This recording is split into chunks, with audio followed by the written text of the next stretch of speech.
The question is that there's a thin line between like competitive rap and then getting into beef, you know what I'm saying? Because in my opinion, you know, rap kind of started off with people kind of rapping against one another and they're just being, but it's being fun, you know what I'm saying? And it plays just like you have basketball teams that battle the hell out of one another, especially during the championship or just athletes period, but at the end of the game, they come together, you know, they show their camaraderie. What's the word I'm looking for? Camaraderie. They come together and slap five and they make sure everything is okay. When you say certain things on a record that get too personal, then it's like, you know, you have a problem with somebody personally and you know, you might want to handle that situation in the street. So I think that, you know, that I don't think it should be built off of that or you don't necessarily have to come into the game. I think if it's fake, basically, then it's not cool. If you really have a problem with somebody, some people defend themselves. And that's okay, but when you initiate beef for absolutely no reason, or you just initiate saying something about someone, I feel like that's not right. So that's what I would tell the person, you know what I'm saying? If you're defending yourself because someone has come after you, then it's okay to say something back. And if it's a situation where, you know, if it's really personal and you want to see somebody, I would say, you know, then you should see that person and honestly, you should just fight. Forget all the guns, forget all the innocent bystanders and the old crews. You need to get together and like, you got a problem with somebody, take it like the old days and just fist fight. And then, you know, you get it off your chest then, because that's really what it is. It's a whole bunch of built up animosity and people just have to get it off their chest somehow. So I know that, but it's different levels. My question to you is, a lot of people have been talking about the artist and how important it is to take care of the artist, but you talked about having your camp tight and unified. Can you speak on that in reference to your camp? My show, the Local Celebrity Show, kind of touches on the people behind the scenes that you never see, never hear about. You know what I'm saying? That's really grinding and really is the engine behind you. You know what I'm saying? And I want to know, in reference to you, do you really show recognition to your camp, the people that are behind you making things happen for you? So, I mean, to answer your question, yes, I definitely do. And even, you know, all the managers, we all, you know, the Disturbing the Peace is more like a family than it is a record company, because anybody that we sign or anybody we take in, we treat them like family, honestly. You know, there are a lot of record companies that they don't want you to understand about the business of what's going on. They don't want you to really, you know, they try to keep certain information away from you. We encourage our artists to learn more. You know, we encourage to try and like help them to understand what it is to balance out their finances and to make sure that they get money market accounts and, you know, and invest in certain things and that they're able to, you know, feed their kids. And so to answer your question, we definitely do that. And it is more of a family with Ludachris than it is just a record company. It's not an artist saying, okay, That's good to hear, man.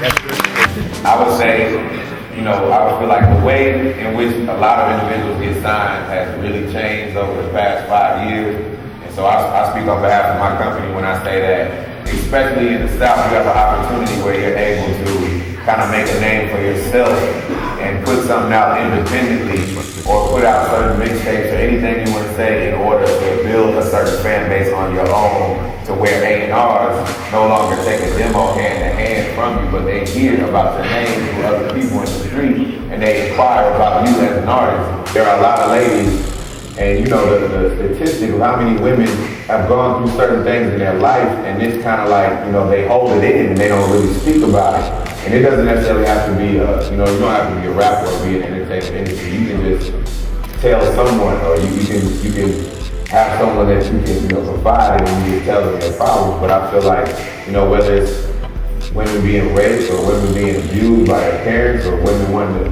you know, all these different things, early pregnancy, there's so much built in, so much baggage that women hold that they don't get off their chest. And I think that has a lot to do with, you know, why they, you know, they don't feel as free, or why they, you know, it's like you have to let go of that baggage in order to move on with your life. And so basically those are some of the issues I feel like we need to talk about, because all of you all can relate to it, you know what I mean? And once you relate, that is a release therapy all within itself. You're like, you're not the only person that's going through it.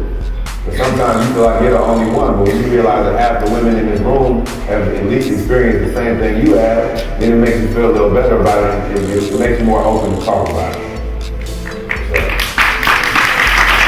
This song that I have on there, like I said, conceptually, this is definitely my best album. And I have a song called Do Your Time.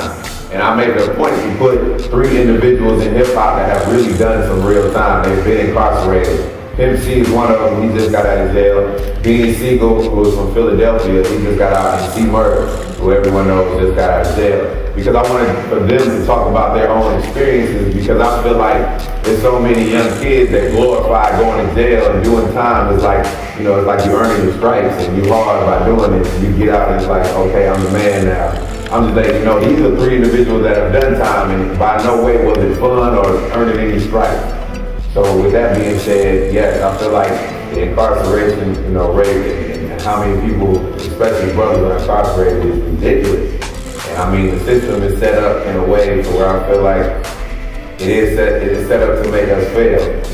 But that's a whole nother time. I can get into that. And I ain't trying to get too deep, but basically, what I know my role, and basically with this album, I try to open up a lot of different issues and just get people to talking about certain things so that you'll understand that at least talking about it, which is why I learned so much from the movie Crash, because it was very controversial film. And most people loved it, but there were some people that hated that movie.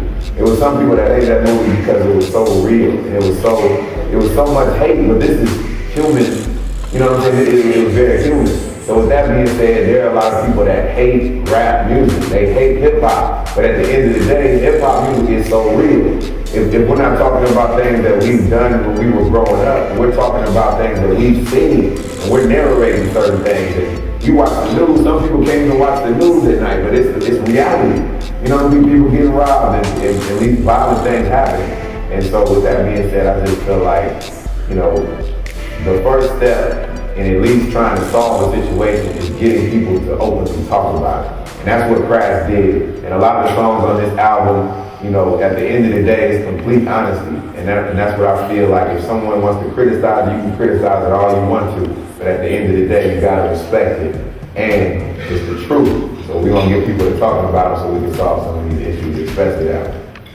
Before I was working at that radio station, I read a book called All You Need to Know About the Music Industry. So I was like, you gotta self-educate yourself, man, because at the end of the day, it's another thing I said in the song, you know, you can't really trust anybody. I mean, it's hard to trust people, especially in this business. So first and foremost, you have to, you know you can trust yourself. And a lot of times it's not what you know, but who you know. It's like, if you know anybody in your family and your friends that, you know, that you can kind of sit down and talk to anybody who's had any experience, whether it be a lawyer, whether it be a manager, anyone who's done it. You know, sit down and talk to these people and just get as much knowledge as you possibly can, because, you know, they say knowledge is power, and in this game, it's the most powerful thing you can have at the end of the day. So there you have it. Fine, you know, I even feel like, especially with that work, that's why I'm doing it, because I want individuals to come together and unify, because like you said, of course, together we can be, you know, more powerful and get a lot more done. So on the business, you know, with that whole Pepsi situation and Bill O'Reilly and all of that, you know, I was at a point where I wish I could have really focused on being a politician, but I couldn't because I was still doing what I did. But I learned so much from that situation.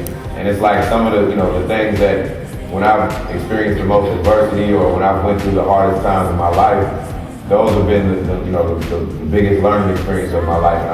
And I've become a better person, you know, because of it. And everything that you're saying, it has a lot to do with me being dropped from that Pepsi contract, because when that happened, I just could not understand how they could just drop. I just couldn't understand it. So, you know, from that, I just wanted to understand. I want to understand how they could just easily drop me from the contract, but then yet they go get the Osbournes, and it's perfectly okay for them to do it. And in my mind, I just couldn't understand. I damn near wanted to like get the contract, read the fine print where it says, where did it say you could like. So all of this being said, I just want to let you know, it makes me want to, like, we have to learn more about business. You know what I'm saying? And everything that you're saying, you know, I need to understand. Like, I just want to understand. I'm here to learn. So if I'm here to learn, I want everybody else to learn. If we learn together pretty soon, it's all right.